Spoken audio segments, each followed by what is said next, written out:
Betty White in Life with Elizabeth, featuring Del Moore.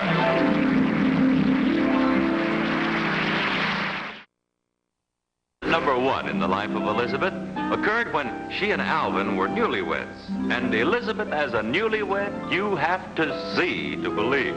So, let's go see. Elizabeth, how are you tonight? That bad, huh? How'd the biscuits turn out?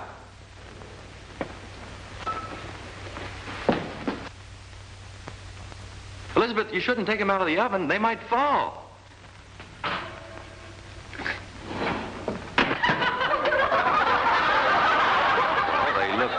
Fluffy, anyway.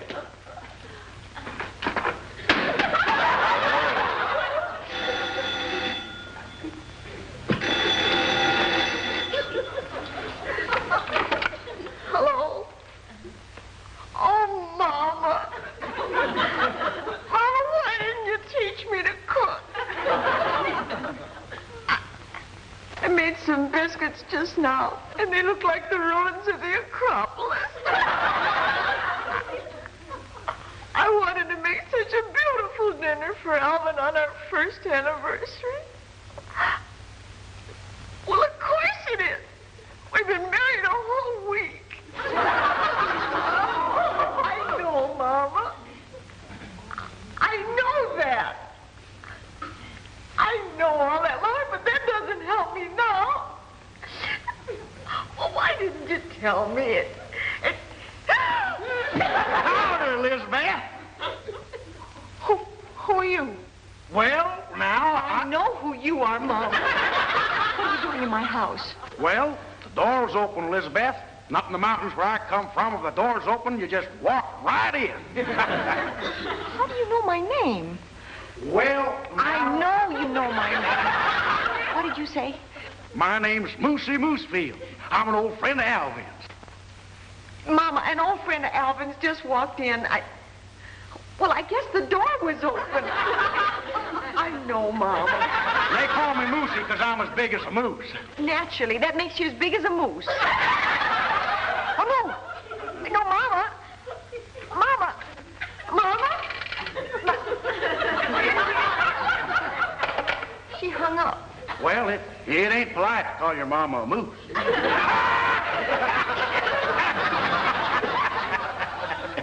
I think I've heard Alvin speak of you, Moosey, but he isn't home yet. Why don't you come back tomorrow?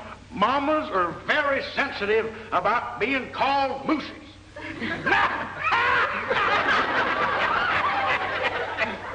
Moosey, I have to cook dinner for Alvin. Well, I'll just sit here while you're doing it. Well, I get a little nervous. Why don't you go watch television or something? Something burning? Oh! Never thought any woman would trap old Alvin. No, sir.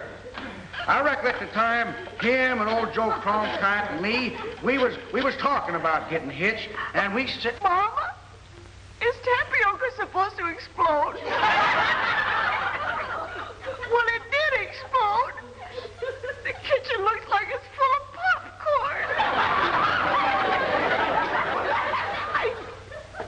I know, Mom. I did all that. Eggs and milk and tapioca. I know, Mama. No, Mama, I didn't call you Moose. All right. Oh, goodbye, Mama. Eggs, milk, tapioca. She says I might have dropped some lighter fluid in them by mistake. Oh, I beg your pardon, Elizabeth. Say, looks like some donuts fell on your mashed potatoes. That's spaghetti and meatballs.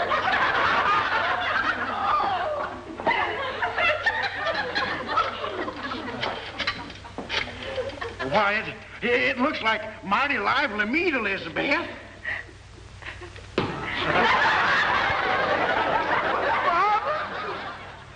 The meatballs bounced. Why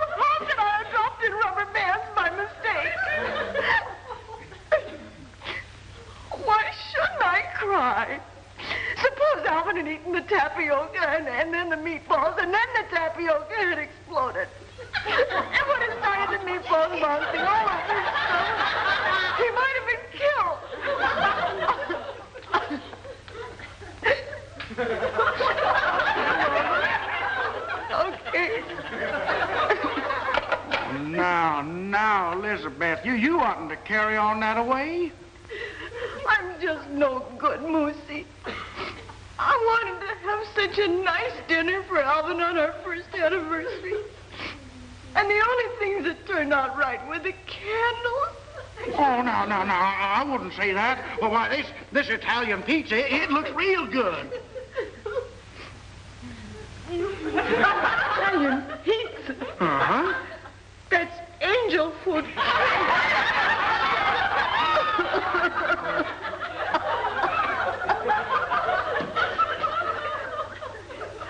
I'm just no good. I shouldn't be allowed near a kitchen. Elizabeth Borgia, they'll call me. The poisoner of 49th Street. Alvin hasn't had one decent meal all week. What are you doing? This here's a receipt I learned up in the Dakotas. What's it called? Sioux City Stew. Yes, sir. Alvin liked it real well when we was camping up in the Sierras. Say, Elizabeth, hand me that spring potato over yonder, would you, please?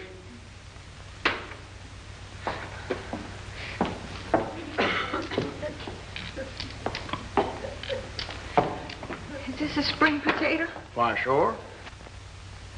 See the spring? Hey, you better turn off the fire under that pudding. It ought to be about done now. Sure, Moosey. It looks beautiful. Natural. See, I put on the spaghetti sauce, too. I don't know how I'm ever going to thank you. Every meal I've cooked so far has been burned. Oh, that's all right, Elizabeth. Well, I'll put this on the stove. There. Moosey, come here quick. Huh? I hear Alvin's car pulling up. Well, I'll go let him in. No, Moosey. Huh? Will you do me a favor? Will you sneak out the back door and let me pretend I cooked the meal? I want Alvin to be proud of me. Well, sure I will. I like you, Elizabeth. You're a real nice young heifer. And you're the nicest moose I've ever known. Thank you. Oh, now, don't forget. The stew will be ready in about 15 minutes, and drain the water off the spaghetti in about 5 minutes. Stew in 15 and spaghetti 5. Bye, Elizabeth. Oh, another thing. Now, put the sauce on the spaghetti, not in the stew. Bye, Elizabeth. That's awesome. Goodbye. Thank you.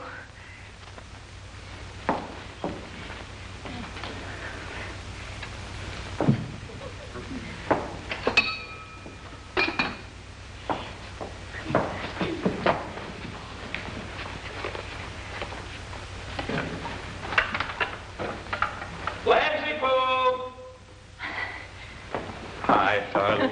Oh, hello. What's that I smell? What? It smells like unburnt food. Oh. Honey, you did this yourself? Come on, sit down. Oh, that's wonderful. Oh, I forgot. I met a friend of mine out front. I'll call him. Hey, Moosey! Elizabeth, I want you to meet my friend, Moosey Moosefield. Howdy, Elizabeth. You two act like you've met. Well, we've howdied, but we ain't shook. I'm shaking now. Let's see. Get your place right here, Moose. Oh, fine. Now, thank you, Elvin. Yes, sir.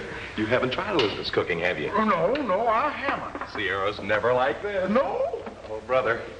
What's the matter, honey?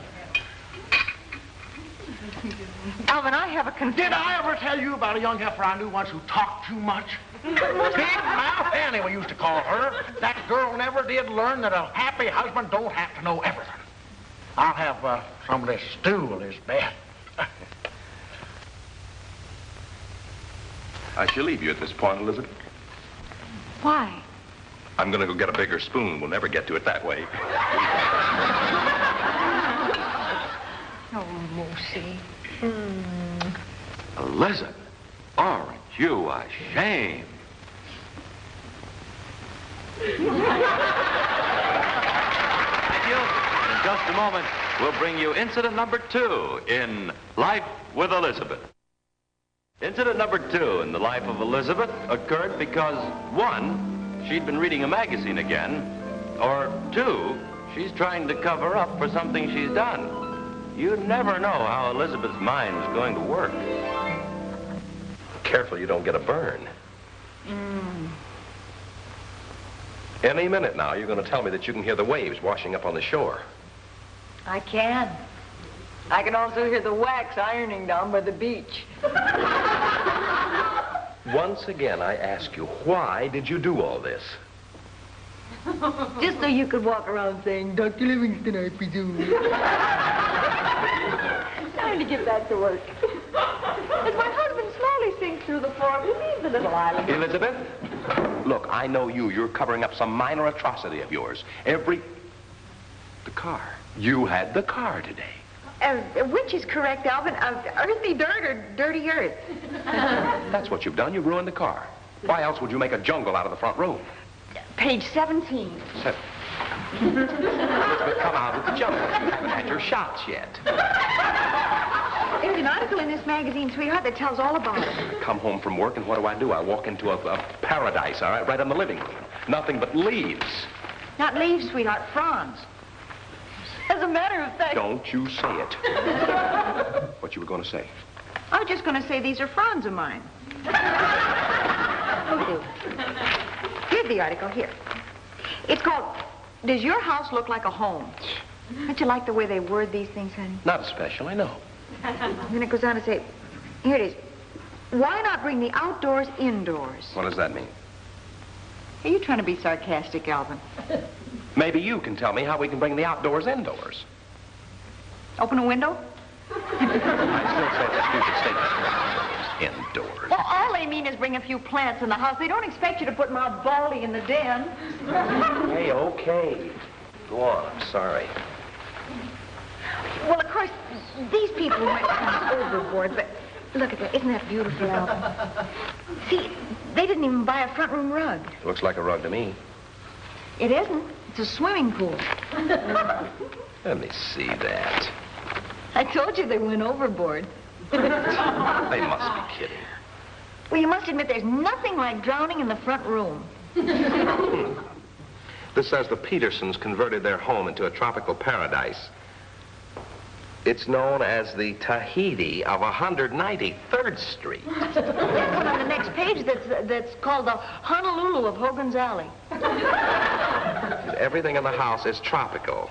Orchids bloom in the fireplace. Sounds wonderful. Well, how do they keep the place warm?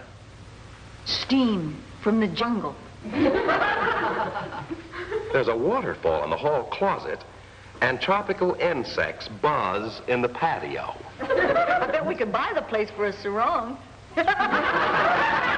You've succeeded again, haven't you, Elizabeth? What? In getting my mind off the subject of the car. You didn't finish the article, sweetheart. Waterfall in the hall closet, tropical insects in the patio. They've even converted the kitchen into a swamp. What? Thought that'd get your mutt. I mean, how about that? Swamp. How does she get from the sink to the stove? Stepping stones. That's her picture. She looks sick. She is. Caught malaria while she was doing dishes. How about her husband? He got bitten in the pantry by a cobra. You always go a little too far. Now, do you mind if we get back to the subject of the car? Oh, back to work. You want to bring me my car? Elizabeth, I was talking to you. Oh, seriously, Alvin, I don't want to make a jungle out of the living room, but I do think it'd be nice to have a few plants in the window box. Well, that's all right by me, but what about these palms? Oh, we can take care of those later. I only brought them in to get them out of the sun. Oh, I forgot for a minute. Palms, that's right. They can't stand the sun. Elizabeth, Shouldn't the window box be on the outside of the window? Not if you want the flowers inside the house. One thing about you, honey, you always have an answer. I suppose it would be too much trouble to go out and pick the flowers and bring them in. In all that rain? No, what It says right here in the catalog. That these flowers won't be in bloom for another 6 months. By that time, it'll be raining. If you think I'm going to go out there and catch pneumonia, pick Where the does flowers. it say anything about 6 months? Right there. I hate to disillusion you, Elizabeth, but it says that these seeds won't be in bloom for 2 years. I know, but that's last year's catalog. Honey, I happen to know that you're not this stupid. Now, what are you doing that you don't want me to find out? You want to hand me the sprinkler over there, Alvin? Elizabeth, I ask you a question. What are you hiding from me? Right here, I'm going to plant beets. Can I tell you about the policeman who fell asleep on the beet? Elizabeth.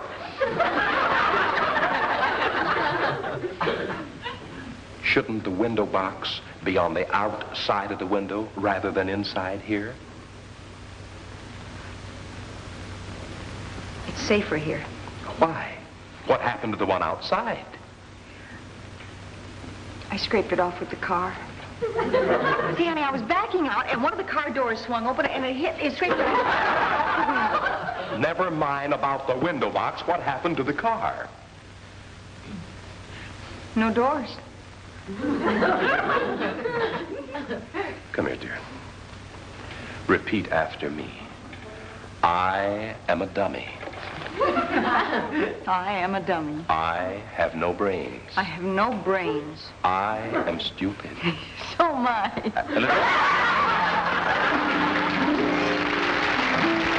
Thank you. And in just a moment, we'll bring you incident number 3 in Life with Elizabeth. Incident number 3 in the life of Elizabeth occurred the night the Underhills came to dinner. Now, Mr. Underhill worked at the office with Alvin, but Mrs. Underhill was a complete surprise. I see dinner's over, and Mrs. Underhill seemed to be having a good time. Oh, my gosh, look at Elizabeth and her partner. Okay, kids, you can come to life now. But you're such a young man to have such a position of responsibility. Isn't he, dear? Huh? I'm sorry, I wasn't listening. He's such a young man to have such a position of responsibility. Oh, yes, he is, dear. And it was so nice of you to ask us over this evening. Wasn't it, dear? What? It was nice of us to ask you over tonight. Oh, yes, it was, dear. Well, you see, Mrs. Underhill, Alvin and I have always believed in the good neighbor policy when it comes to his friends at the office. Haven't we, dear? Yes, we have, dear. Mrs. Underhill seems so formal. Do you mind if we call you Francis? Why, of course not. Alvin. What do you want to call her Frances for, Alvin? Why not? Her name's Claudette. I'm Francis. That's another way of being frank. Frank. It was a joke. I think Alvin's such a manly name, and yet it has such a soft sound, like a caress. Really? Correct. Why don't you go put the coffee on, dear? I'm sure Claudette would care for some. Oh, don't go to any bother. I take cream in one lump. Oh, I'm a little short on cream, but I can give you plenty of lumps. To help. Now, don't jump up like that. I'll be right back. Really ought to help her. Then why don't you? Francis. Francis was just being frank. Oh, Alvin, you have a fantastic sense of humor. Doesn't he, dear? She told the same joke. Oh, but not half so well. You know, Alvin, I'm one of those people that when I like somebody, I really like them. Oh, well. I think your wife has wonderful taste in men. Thank you, Mrs. Underhand. Gave me such a fright. Mrs. Underhill, not Mrs. Underhand, Elizabeth. You mispronounce it your way, I'll mispronounce it mine. Oh, why don't you call me Claudette? Alvin does. In French, doesn't Claudette mean little claw? Let's move the furniture, Francis. Come on, here we go. Back to the Alvin, what are furniture. you doing? Well, I promised Claudette a dance before they left. Well, isn't it a little late? Oh, don't stop him. I just love to dance. You know, when I was a little girl, I used to be able to kick the back of my head. That explains a few things. Now, come on, Francis, you've got to pick out a good record. Get rid of them. Honey, don't be like that. They're leaving in a few minutes. We have to be nice to them.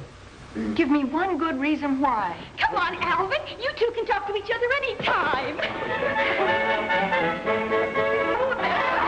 it like that? Well, I get a little trickier as we go in. Get this. May I have this waltz? Of course. You lead.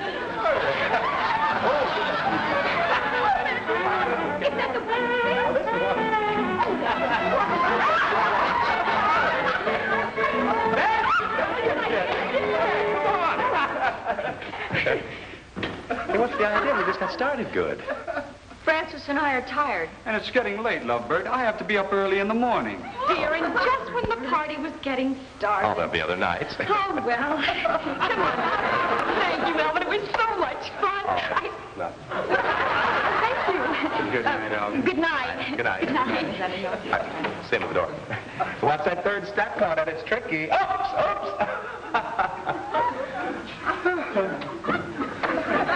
Glad that's over with. Thought they'd never leave.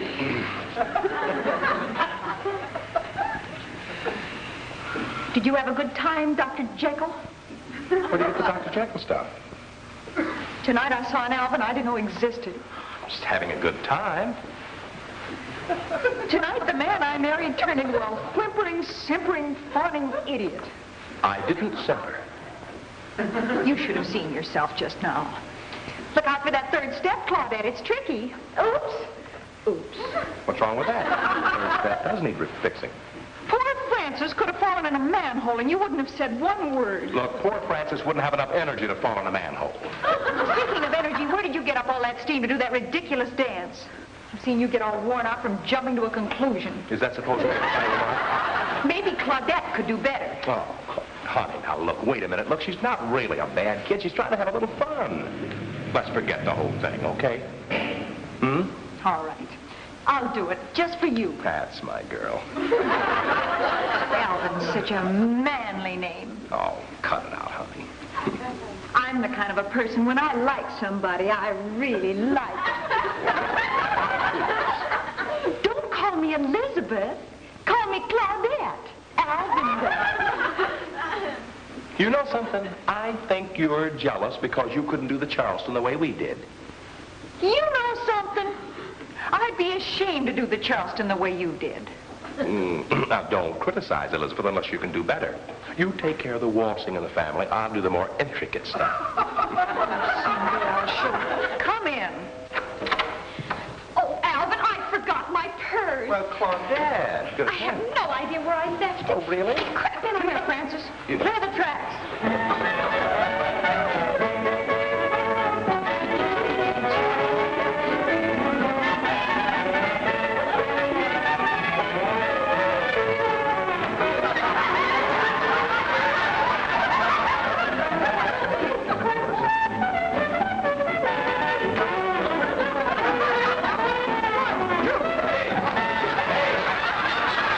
Say goodbye to the people. Goodbye, everybody.